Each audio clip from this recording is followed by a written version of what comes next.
미래로 정면 돌파. 윤 대통령이 야당을 겨누어서 반일을 앞세워서 반일 감정을 부추겨서 정치적인 이득을 보려는 정치 세력이 존재한다라고 비판을 했습니다. 들어보시죠. 전임 정부는 수렁에 빠진 한일 관계를 그대로 방치했습니다.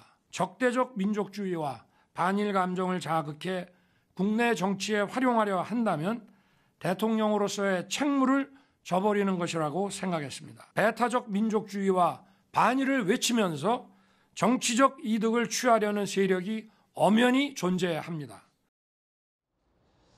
반일을 외치면서 정치적 이득을 보려는 세력이 엄연히 존재한다. 정치권에선 야권을 겨눈 비판이다라고 해석합니다. 여러분은 어떻게 들으셨습니까? 이재명 대표가 최근 한일 정상회담 관련해서 이렇게 비판한 바 있습니다. 혹시 윤 대통령이 이재명 대표의 이 발언 등을 비판한 건 아닐까요? 들어보시죠. 연합훈련을 핑계로 자위대의 군합발이 다시 한반도를 더럽히는 일이 발생할 수 있습니다. 한반도가 전쟁의 화약고가 되지 않을까 두렵습니다, 여러분. 자위대가 다시 이 한반도에 진주하지 않을까 두렵습니다. 토론 이어갑니다. 전주현 의원님, 반일을 앞세워 정치적 이득을 보려는 세력이 존재한다. 이재명 대표 겨눈 겁니까? 지금 저렇게 보이죠. 왜냐하면 지금 이러면 오늘 또 대장동 그 사건 관련해서 결국은 주범으로 지금 기소가 된다 이러한 보도가 나오고 있습니다. 그런 상황에서 본인의 방탄을 위해서 이런 한일 정상회담 그리고 강제징용 관련한 문제를 구력 외교다. 그다음에 자위대 군발이 한반도를 짓밟을 수 있다. 이런 굉장히 자극적인 언사로 지금 그렇게 선동을 하고 있는 것이죠. 그런데 저는 어제 대통령께서 말씀하신 것 중에 가장 와닿았던 것이 저도 좋아하는 문구인데요. 윈스턴 처칠의 말입니다. 그러니까 현재와 과거가 경쟁을 하면 미래를 놓치게 된다. 바로 이것이 지금 우리나라가 처한 상황 아닌가 싶습니다. 물론 일본이 잘못하고 밉죠.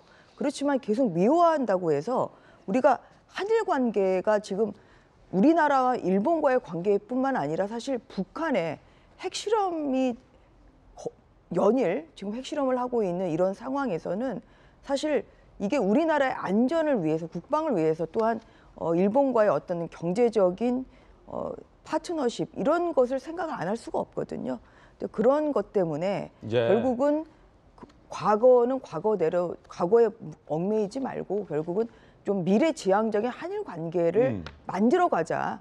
사실 이제 그런 차원에서 한일 정상회담을 가졌던 것이고 거기에서도 분명히 성과가 있었습니다. 한일 셔틀 외교 5년 동안 그동안 중단돼 왔던 한일 관계가 거의 사실 복원이 됐죠. 셔틀 외교가 복원이 됐고 그리고 반도체 굉장히 중요한 소부장 그 3개 부품이 수출 규제가 또 완화됐기 때문에 그랬기 때문에 결국은 반도체가 살면 그것은 대한민국이 좋아지는 것이고 일본이 좋아지는 거겠습니까? 그러한 여러 가지 경제적인 또한 군사적으로 분명히 이득이 있습니다. 이제 그럼에도 불구하고 일본의 어떤 사과가 없달지 이런 것을 가지고 구력 외교다.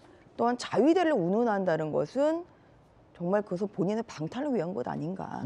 그런 생각에서 저도 굉장히 강력한 유감이라는 말씀을 드립니다. 정부가 내세운 제3자 변제안에 대해서 찬반 양론이 있는 것 또한 사실인데 그것과 별개로 어제 윤 대통령의 조금 전에 들으셨던 이 메시지 그리고 이재명 대표의 그간의 발언들 사실 민주당 내에서도 박용진 의원님 이 대표의 자위대 군합발, 한반도 진주, 독도를 내줄 것이다 등등의 굉장히 자극적인 발언들이 사실은 어떤 반일을 본인의 어떤 정치적으로 이용하는 건 아니냐 이런 지적도 민주당 내에서 좀 있었던 것 같던데 어제 윤 대통령의 이 부분에 대한 대목 어떻게 들으셨습니까? 대통령이 정부가 시행하는 정책과 결정에 대해서 국민들에게 잘 설명하는 거, 설득하려고 하는 거 필요하다고 생각합니다. 그러나 사실은 사전적으로 그런 설명과 설득, 이해를 모으는 것이 필요하다고 보고요. 앞뒤가 조금 틀렸다는 생각은 듭니다. 그러나 더 지적하고 싶은 건 어제 국무회의 자리에서 쭉 이야기하셨던 내용들 중에 이른바 그 박정희, 김대중 전 대통령의 사례를 얘기하셨는데요. 그 사례 자체가 틀렸죠. 그분들은 주고받은 게 있는 거예요. 그래서 결단하는 게 있었던 거예요. 근데 뭘 주고받은 게 있습니까? 그러니까 일본 최고재판소와 대한민국 대법원의 판결은 밀린 임금 그리고 줘야 될 정당한 노동의 대가에 대해서 왜 안 줬냐, 그걸 줘라라는 거 아니에요? 누가 줍니까? 해당 기업이 주거나 그 해당 기업이 어쨌든 어떤 방식으로든 그것을 해당하도록 해야 되는 거예요. 근데 그거를 이것저것 다 무시하고 그냥 우리 정부가 결단했다, 그렇게 따라와라. 거기에 대해서 비판하는 사람은 배타적 민족주의와 반일 선동하는 사람들이다. 그런 세력이 있다. 그러면 50%, 60%, 70% 가까이가 이게 좀 문제 있는 합의 아니냐고 얘기하는 국민들은 다 그런 세력이에요? 이런 거에 반대하는 사람들은 다 이재명 편이다, 이렇게 말하고 싶으신 거예요? 대통령이 그러시면 안 돼요. 선동은 지금 윤석열 대통령이 하고 계세요. 정부가 왜 이런 선택을 해야 되는지를 차근차근 얘기하시라고요. 반일 민족주의가 어쩌고 이런 얘기하지 마시고요. 얻은 게 뭡니까? 그거 말씀하셔야죠. 저는 지금 이렇게 추상적으로 정신승리 자꾸 하시려고 그러면 안드로메다로 가게 돼 있다고 저는 비판하지 않을 수가 없어요. 뭘 얻었는지 국민들이 묻는데 갑자기 과거 얘기하면서 나하고 박정희 전 대통령, 김대중 대통령하고 거의 동급이고 나 처칠 되게 좋아하고 이런 얘기 하시는 게 안드로메다로 가는 거죠. 그리고 국민들은 문제가 있다고 생각하시는 거예요.